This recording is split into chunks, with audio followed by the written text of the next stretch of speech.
Então, beleza, vamos começar. Tá todo mundo ouvindo?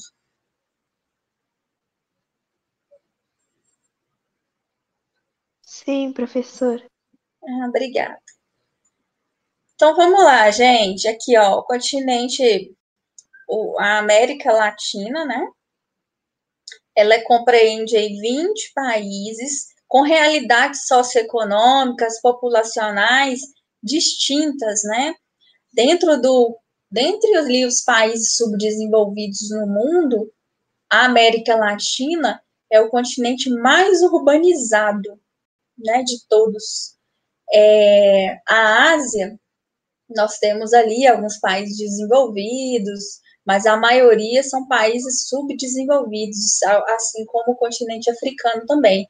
E tanto a África quanto a Ásia predomina a população rural.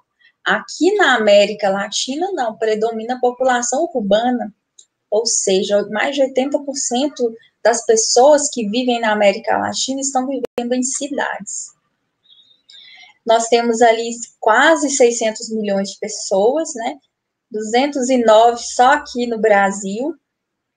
A maioria desses países aqui da América Latina adquiriram sua independência em relação às colônias no final do século XIX, né? Nós somos recém ainda nesse processo de independência, pouco mais de 100 anos, quase 150 anos, né?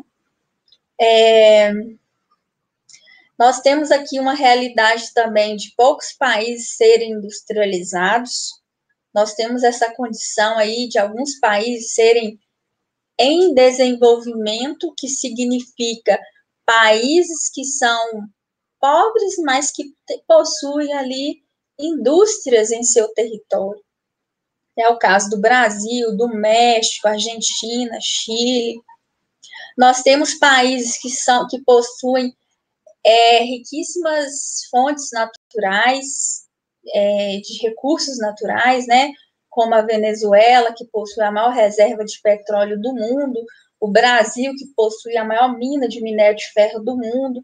Então, nós temos essas condições ali com riqueza de recursos naturais.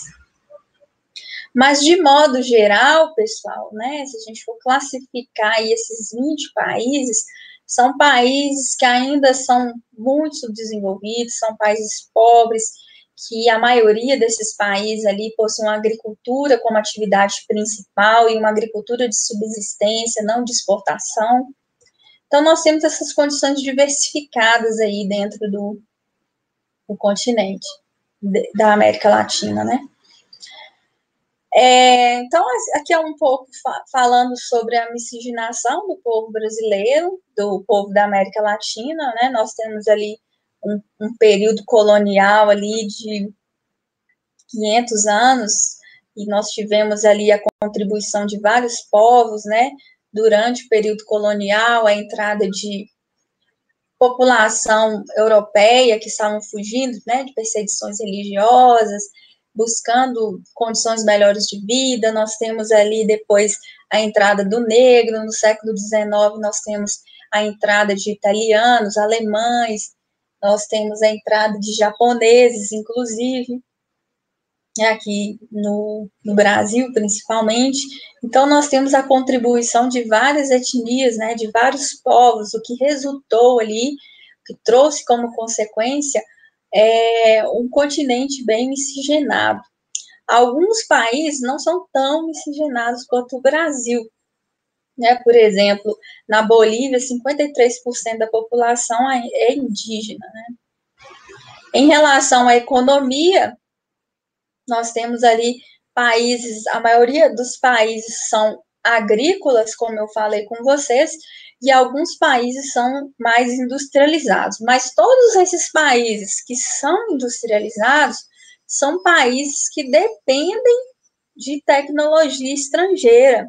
O que nós temos aqui, na verdade, predominantemente, são o que a gente chama de maquiladoras. O que é uma maquiladora? São empresas, são indústrias que montam produtos, né?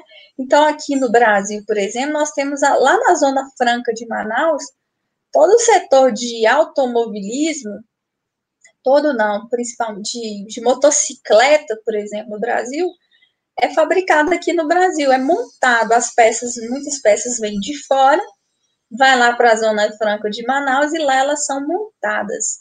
Então, esse processo de montagem de produtos industrializados é o que predomina nos países aqui da América Latina. Nós não temos tanta tecnologia assim. O Brasil possui uma condição melhor, não somente o Brasil, mas a Argentina e o México também. Mas a maioria, nós precisamos desse capital estrangeiro para contribuir com a nossa indústria.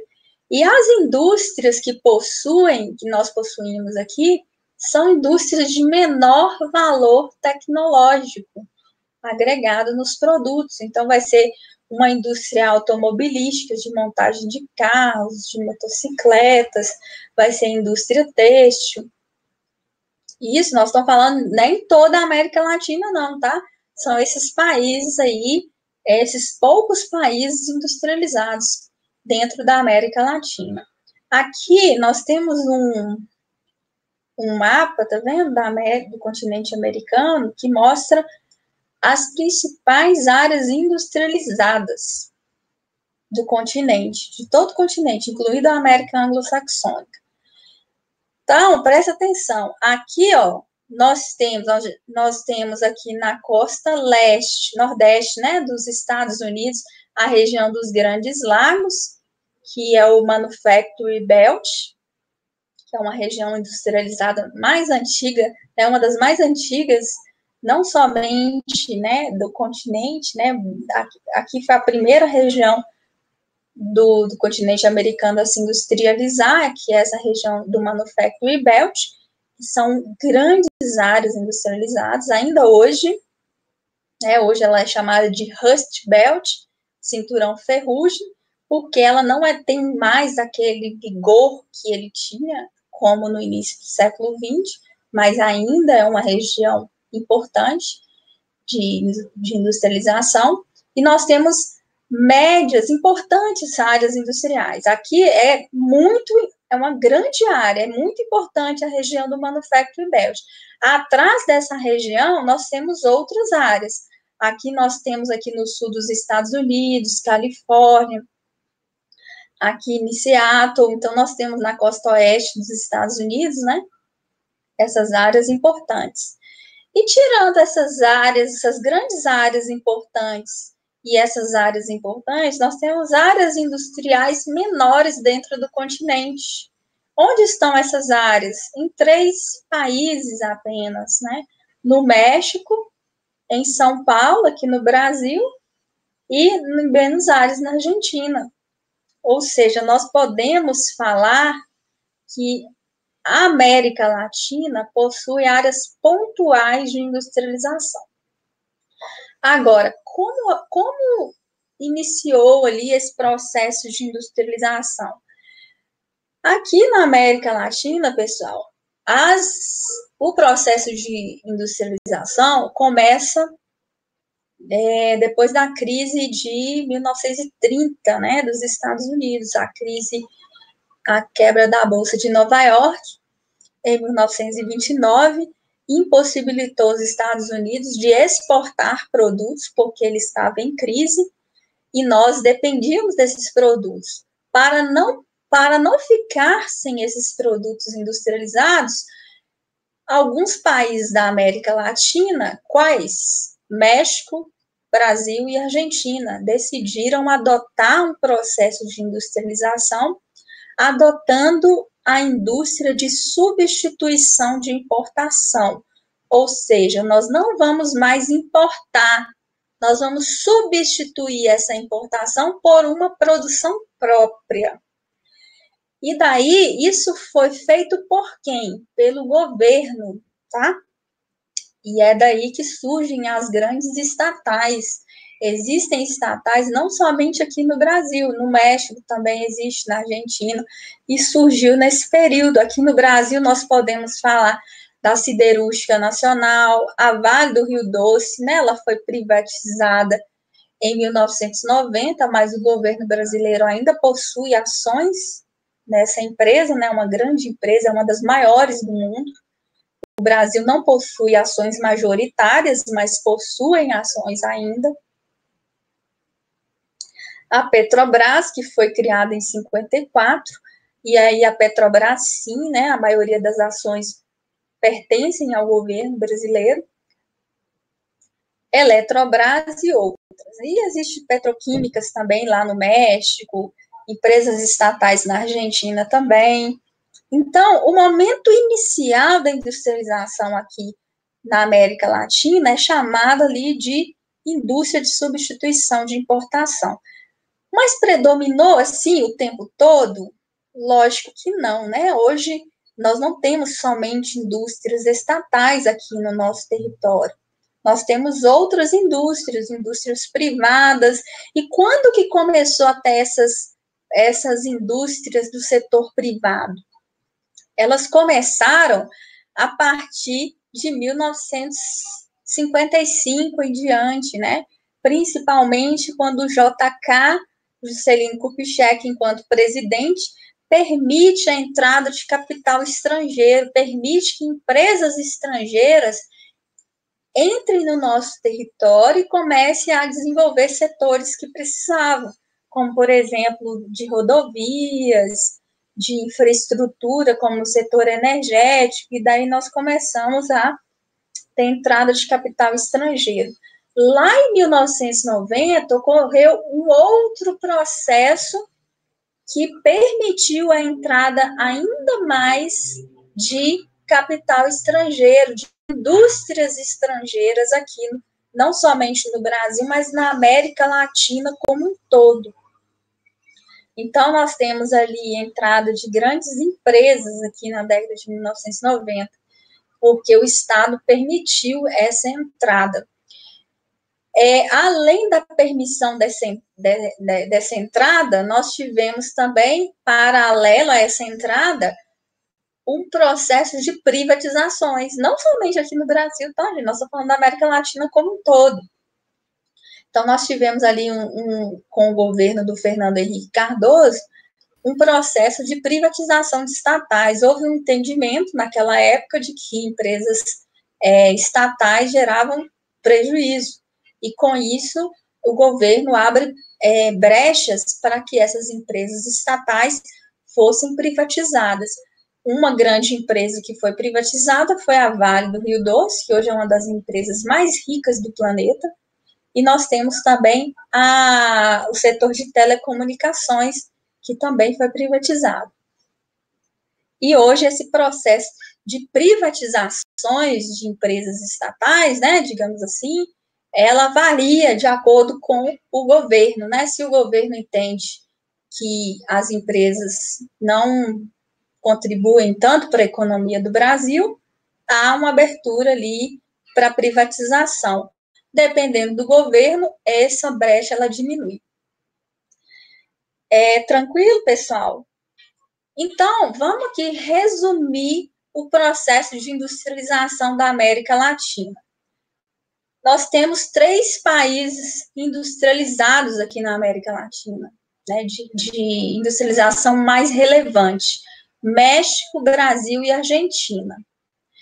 Esses países se industrializaram depois da quebra da Bolsa de Nova York, em 1930, quando esses países adotaram o modelo de substituição de importação. O que representa esse modelo na prática? A criação de estatais, de indústrias estatais. Depois, nós tivemos, em 1960, né, e ao longo do período militar, uma possibilidade de entrada de capital estrangeiro, que contribuiu para a industrialização desses países. E lá em 1990, um reforço dessa entrada de capital estrangeiro paralelo às privatizações. Tranquilo?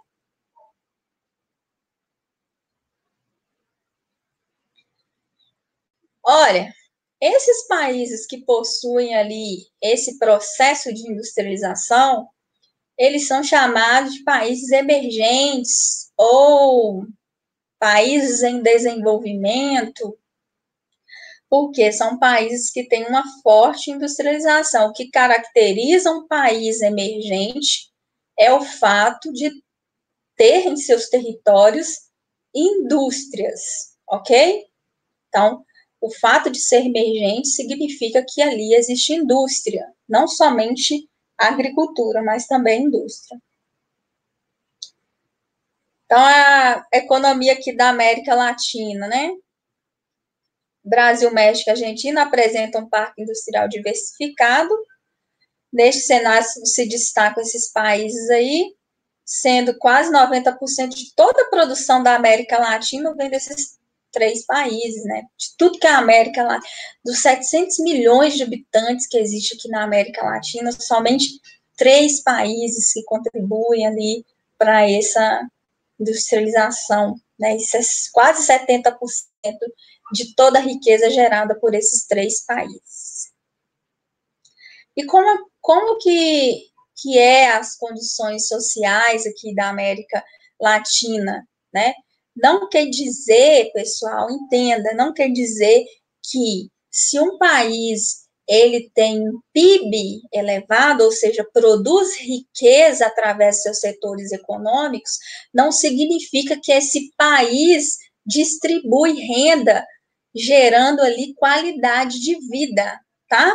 É tanto que o Uruguai não possui ali o melhor PIB na América Latina, e nem é o país mais industrializado da América Latina, mas é o país que possui o melhor IDH, né? Assim como a Argentina ainda é industrializada, né? E consegue refletir ali os seus resultados econômicos no social, mas não quer dizer que o país tem um bom PIB, tem um bom IDH, não tem nada a ver, tá? O fato de o país produzir riqueza é o que vai gerar um reflexo na qualidade de vida são as políticas adotadas, tá? As políticas sociais adotadas. A Venezuela está aqui em segundo lugar de IDH, expectativa de vida, mas esse dado aqui, ó, foi antes dessas intervenções ali que ocorreram, essa instabilidade política no ano passado e ano retrasado. Então, não vamos considerar a Venezuela, não, por causa da instabilidade política. O que esse gráfico aqui está me mostrando? Se eu cobrar esse gráfico na prova, o que ele está querendo me dizer? Alguém pode, por favor, me responder?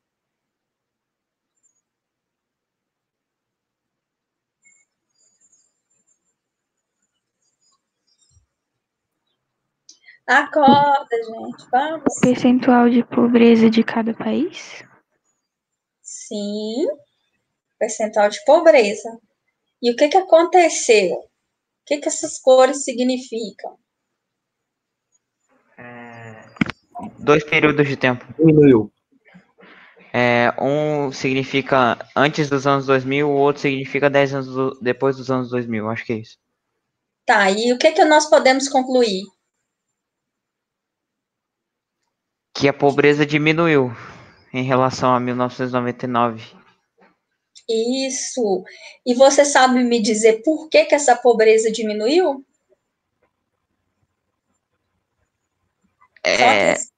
Aumentou os trabalhos, eu não sei direito. Tipo assim, foi criados mais trabalhos e toda a produção de um trabalho aumentou. Tipo, a construção de prédios aumentou, ou seja, criou mais engenheiros, criou mais pedreiros. Uhum. Observem, pessoal, que entre o ano 2000 e o ano 2010, vários governos de esquerda se acenderam na América Latina, né? Cristina Kirchner na Argentina, aqui no Brasil nós tivemos Lula e Dilma, nós tivemos o Hugo Chávez na Venezuela, nós tivemos o Evo Morales na Bolívia. Então, a série de governos de esquerda se acenderam na América Latina. Não estou falando de política, não, estou falando de fato histórico. E daí, o que isso significa? Governos de esquerda privilegia setores econômicos ou setores sociais? Setores sociais. Setores sociais, não é? E quando a gente fala de setores sociais, nós estamos falando de políticas sociais de distribuição de renda aqui no Brasil, Minha Casa Minha Vida, Bolsa Família e uma série de outros programas. Nós estamos falando de acesso à educação, né, aqui no Brasil. Nessa década, por exemplo, o número de institutos federais aumentou, mais de 200 campos foram criados no Brasil, não somente aqui no Brasil, mas inclusive na Venezuela, na Bolívia, na Argentina e outros países. Ampliação de programas relacionados à saúde, né? Ou seja, uma valorização, por exemplo, do SUS. Estou falando da nossa realidade, que é mais fácil de entender, que a gente está próximo, a gente vive. Mas uma série de políticas relacionadas ao bem-estar da massa, digamos assim, foram adotadas durante esse período, porque governos de esquerda se acenderam, e governos de esquerda tendem a dar prioridade a esses setores, ok? E nós estamos analisando o que aqui? População que vive na pobreza, né? Professora? Oi? No caso dessa contagem aí da pobreza, também entra o índice de Gini, não entra? Entra, com certeza. Inclusive, eu não trouxe aqui para vocês o gráfico, né? Mas eu dava essa aula no segundo ano. Eu dava aula no segundo ano do ensino médio. Essa matéria a gente aprofunda mais. Eu pego o gráfico de índice de Gini e mostro ele na década de 80, na década de 90, onde que teve a entrada de capital estrangeiro, privatizações, etc., e na década de 2000. E como que se comportou o índice de Gini? O índice de Gini, na década de 2000, diminuiu ou aumentou? A concentração de riqueza diminuiu ou aumentou? O que Diminuiu de acordo com o gráfico. Com esse gráfico que você mostra aí. Sim, diminuiu, né? Porque se o governo está criando políticas de distribuição de renda, ou seja, a concentração de renda está diminuindo, logo o índice de Gini diminuiu. Mais próximo de 1, maior a concentração de riqueza. Mais próximo de 0, maior a igualdade. Então, nós tivemos uma redução do índice de Gini na década de 2000. Não somente aqui no Brasil, mas em toda a América Latina, onde nós tivemos essas políticas adotadas aí. Tranquilo? Professora, eu posso fazer uma pergunta? Pode. Mesmo com, entre aspas, a riqueza distribuída, os mais ricos também aumentaram seu capital, certo? Certo. Ah, então tá, beleza.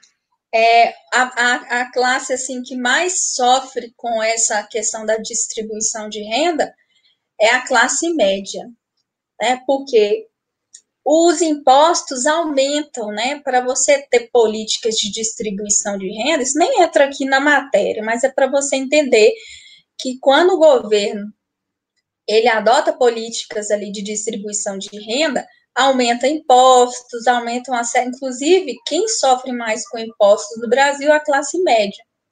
Então, quem, digamos assim, perde com essas questões de distribuição vai ser essa classe. Os ricos, existe uma série de medidas, gente, aqui no Brasil, que isentam de impostos. Então, nós vamos ver, nossa, assim, você observar as grandes empresas e a isenção de impostos que elas possuem, assim, é muita coisa, sabe? Então, não pagam impostos, né? Por que o governo isenta essas grandes fortunas, né?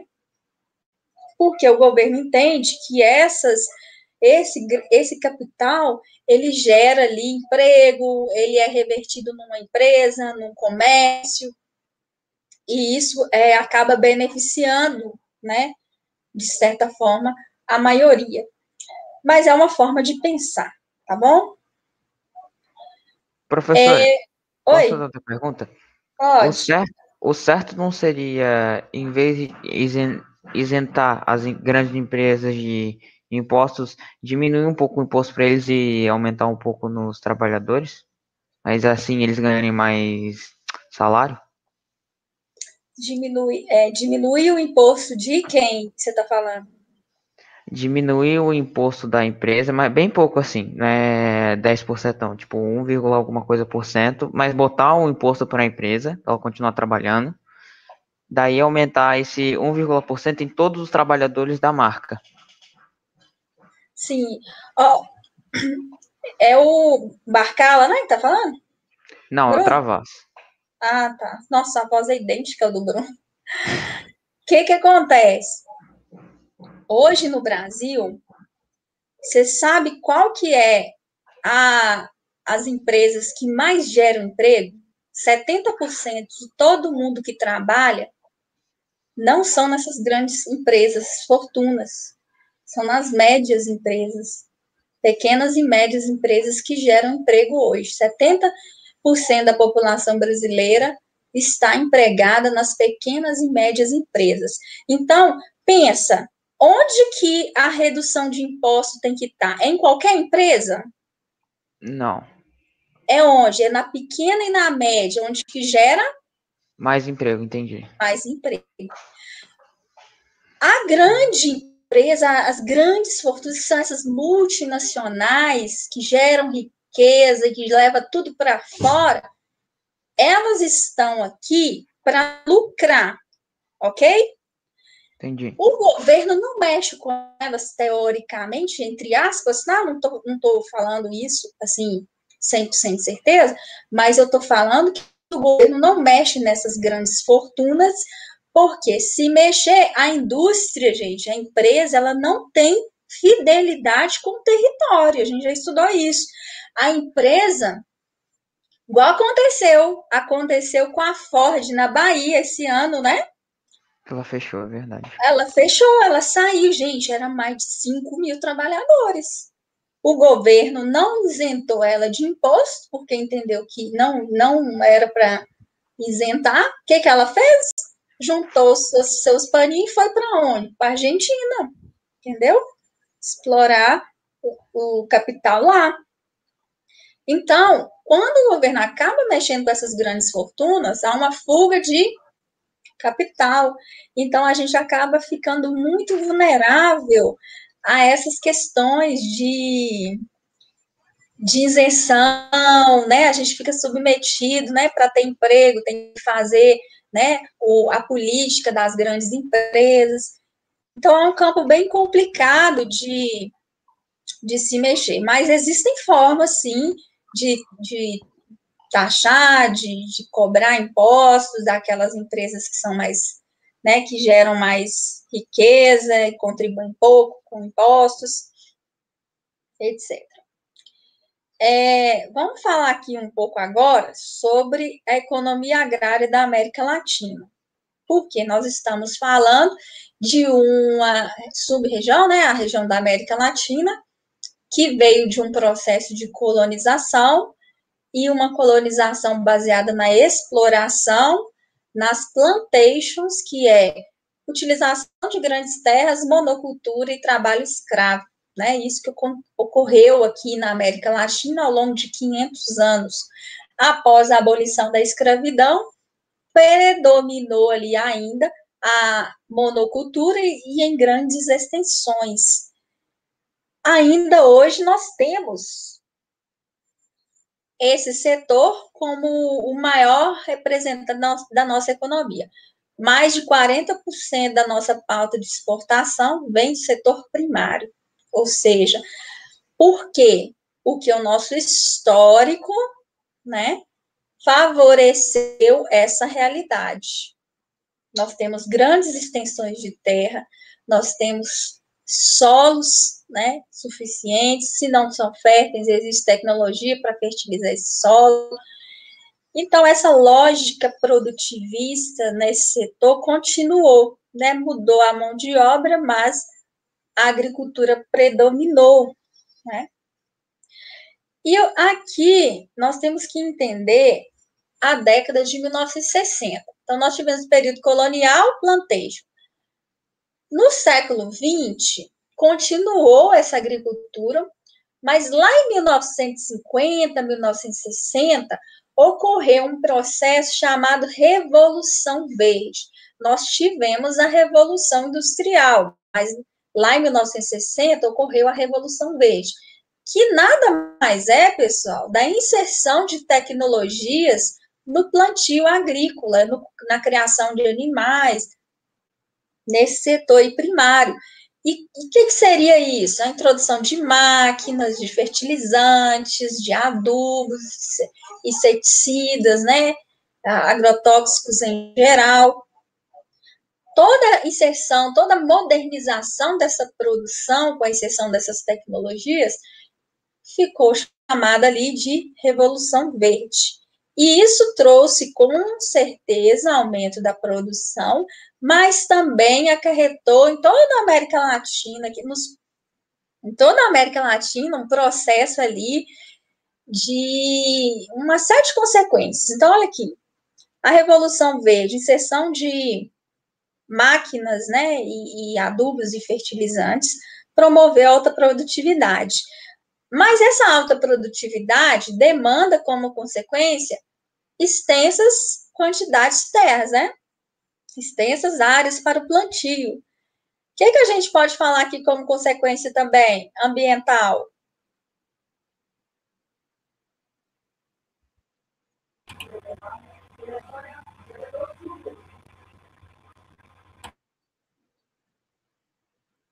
Gente? Desmatamento. Isso, desmatamento, perda de biodiversidade. Além disso, o setor que mais consome água no Brasil e no mundo é a agricultura. Então, nós temos aí uma pressão sobre os recursos hídricos. Então, a primeira ali consequência da Revolução Verde foi a ocupação de extensas áreas, e essa ocupação demanda desmatamento, que vai gerar como consequência perda de biodiversidade, pressão sobre os recursos hídricos. Além disso, tinha pessoas morando nessas áreas?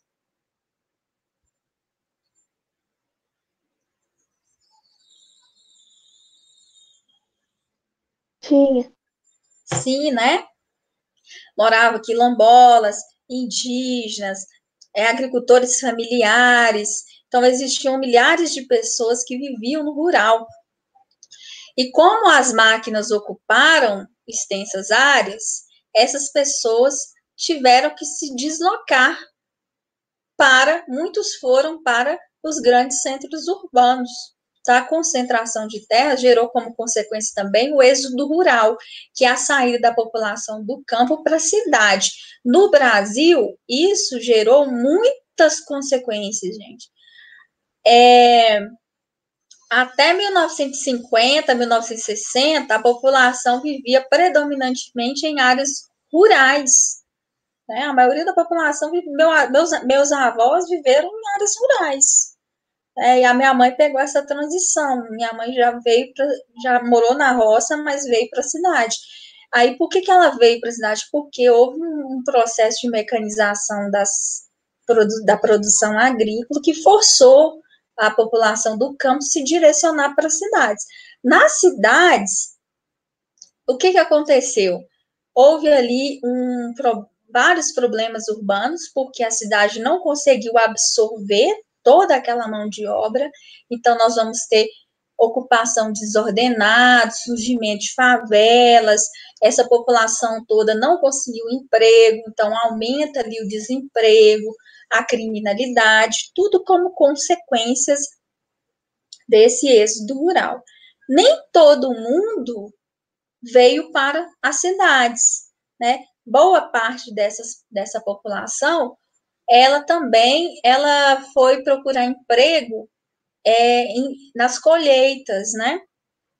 Porque a colheita, gente, é o único setor na produção agrícola que ainda não está totalmente mecanizado. Existe mecanização para algumas colheitas, mas não para todas. Por exemplo, o Brasil é o maior produtor de laranja do mundo, mas não existe como colher laranja por máquina. Então, isso gera emprego, né? Quem ocupa esse emprego? É aquela população que foi expulsa da terra e não veio para a cidade, ficou lá no campo, trabalhando como boia fria. Boia fria é aquele subemprego, aquela população ali que fica trabalhando de colheita em colheita, colheita da laranja, depois colheita do café, e assim por diante.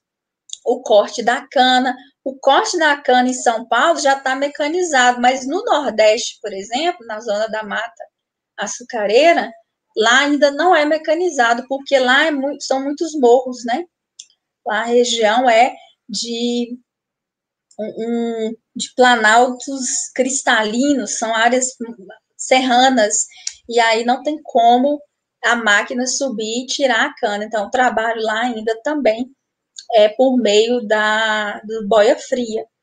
E a outra população que não veio para a cidade e também não foi trabalhar ali nos trabalhos precários, como boia fria, montou-se ali um movimento social, que é o movimento social sem terra.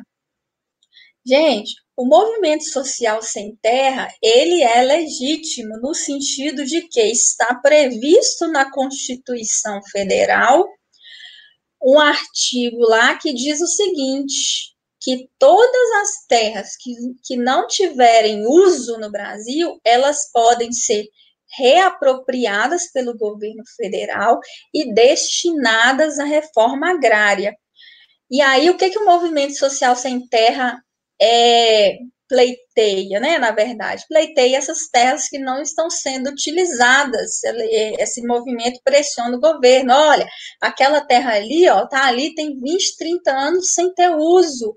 Está na hora de aplicar o artigo tal da Constituição para destinar essa área para o plantio, para o uso, né? Então, acaba que o movimento social sem terra é legítimo nesse sentido, de utilizar terras. Não estou fazendo bandeira aqui para o movimento social, estou dizendo o contexto que ele existe, tá? Porque existe ali várias críticas em relação ao movimento, na verdade, todo movimento existe problemas, não é mesmo? Existem problemas, críticas a vários. Existe crítica no governo, existe crítica à escola, existe crítica ao professor, existe crítica aos órgãos, então existe crítica a toda organização. E assim como, né, as outras, o movimento social sem terra também tem lá suas críticas, né? Mas nós temos também esse lado, digamos aí, positivo do movimento, que busca ali, pleiteia terras que não estão sendo utilizadas para dar um uso social para o plantio, e aí nós temos geração de emprego, geração de renda, redução do êxodo rural, nós temos suas funções ali também positivas para o movimento, ok? Então, pessoal, nós temos essas várias consequências derivadas da Revolução Verde aqui na América Latina, tá? E falando aqui do movimento social sem terra, ele não é só no Brasil, ele é na América Latina inteira, ele não ocorreu só aqui no Brasil. E por que ele acontece na América Latina também? Porque a Revolução Verde ocorreu também na América Latina. Tudo isso aqui que a gente está falando, de concentração de terras, de expansão da fronteira agrícola, de perda de biodiversidade, de áreas vegetadas, né, de inchaço urbano, favelização, trabalhos precários, tudo isso aconteceu na América Latina como um todo, tá? E como consequência, ele bem resumido, eu coloquei aqui um quadrinho, né, provocou aqui concentração de renda, êxodo rural, precarização do trabalho, desmatamento, formação de movimentos sociais, ocupação desordenada das cidades, etc. Aqui eu tenho alguns dados da Revolução Verde na América Latina. A gente já falou, né, a pauta de exportações, não somente do Brasil, mas da América Latina, é agrícola, né? Isso é um fato. As áreas industrializadas nesse continente, nessa sub-região, é pontual, é México, Brasil e Argentina. Na América Latina como um todo, 13%, soma lá, de tudo que o planeta produz de alimentos, 13% vem da América Latina. Nós temos agricultura familiar, aqui 70% do que você consome na sua mesa vem da agricultura familiar. E a agricultura familiar não é a Revolução Verde, nós estamos falando aí, que produz aí monocultura, soja, milho, trigo, essas commodities, né, voltadas para exportação.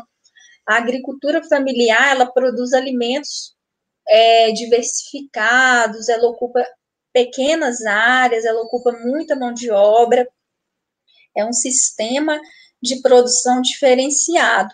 E é através desse sistema de produção diferenciado que a população, não somente do Brasil, mas de toda a América Latina, consome alimentos, né?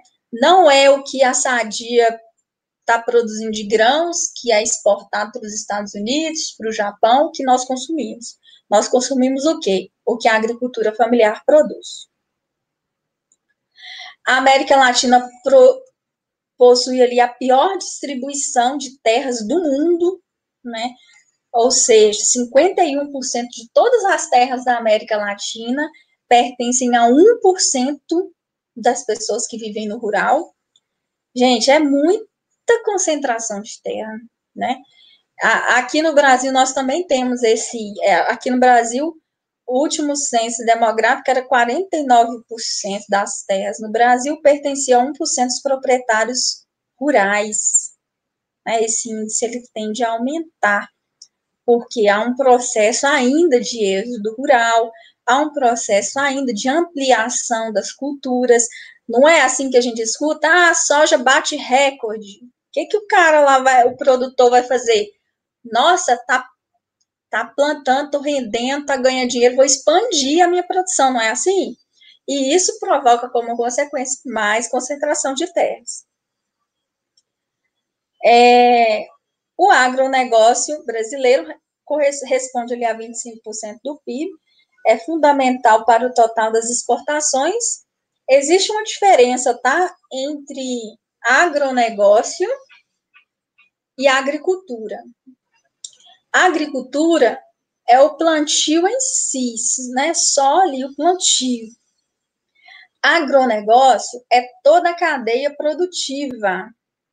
Então, entra ali o transporte, entra ali a compra e a venda de insumos químicos, inseticidas, pesticidas, entra ali a compra de sementes modificadas, então ali entra toda a cadeia produtiva relacionado a essa atividade.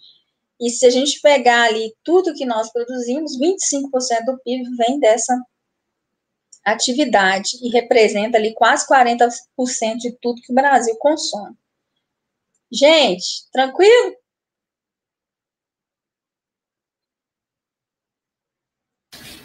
Sim, professora, tranquilo. Sim. Tranquilo. A aula acaba que horas? Já acabou, professora. Sério, acabou. gente? Na verdade, agora já é o horário de história. Vixe, tchau pra 9h50 vocês. começava. Daniel? Aham, professora. Professor Daniel. Tá bom, então tchau pra vocês. Beijo. Tchau, Boa prova lá, tá? E boa semana pra vocês aí. Falou, professor. Obrigado pela aula. Ótima aula. Obrigada. Obrigada, gente. Tchau. Tchau, professor. Tchau, professora. Tchau.